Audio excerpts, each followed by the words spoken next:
Instead, let's reduce the 311 million Americans to just a representative 100 people. Make it simple. Here they are: teachers, coaches, firefighters, construction workers, engineers, doctors, lawyers, some investment bankers, a CEO, maybe a celebrity or two. Now let's line them up according to their wealth. Poorest people on the left, wealthiest on the right, just a steady row of folks based on their net worth. We'll color code them like we did before based on which 20% quintile they fall into. Now let's reduce the total wealth of the United States, which was roughly $54 trillion in 2009, to this symbolic pile of cash. And let's distribute it among our 100 Americans. Well, here's socialism, all the wealth of the country distributed equally. We all know that won't work. We need to encourage people to work and work hard to achieve that good old American dream and keep our country moving forward. So, here's that ideal we asked everyone about. Something like this curve. This isn't too bad. We've got some incentive, as the wealthiest folks are now about 10 to 20 times better off than the poorest Americans. But hey, even the poor folks aren't actually poor, since the poverty line has stayed almost entirely off the chart. We have a super healthy middle class with a smooth transition into wealth. And yes, Republicans and Democrats alike chose this curve. 9 out of 10 people, 92%, said this was a nice, ideal distribution of America's wealth. But let's move on.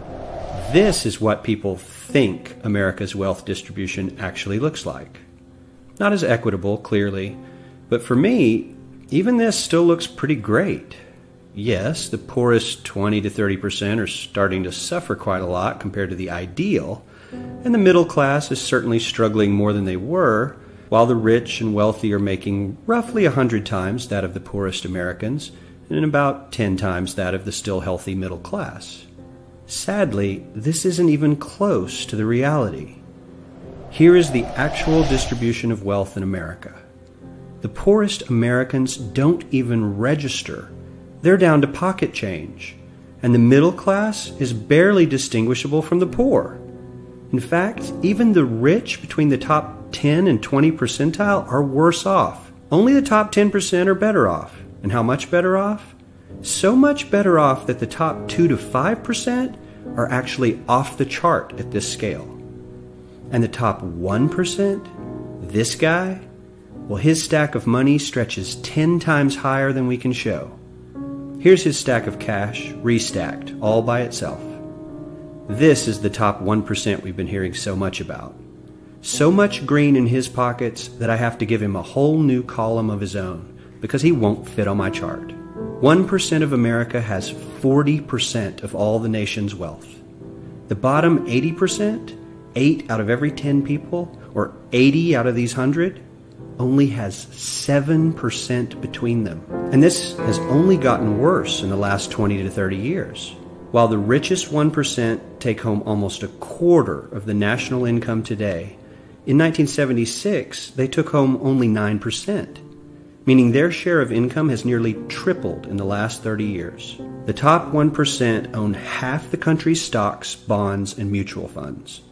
The bottom 50% of Americans own only 0.5% of these investments, which means they aren't investing. They're just scraping by. I'm sure many of these wealthy people have worked very hard for their money, but do you really believe that the CEO is working 380 times harder than his average employee? Not his lowest paid employee, not the janitor, but the average earner in his company. The average worker needs to work more than a month to earn what the CEO makes in 1 hour. We certainly don't have to go all the way to socialism to find something that is fair for hardworking Americans. We don't even have to achieve what most of us consider might be ideal. All we need to do is wake up and realize that the reality in this country is not at all what we think it is.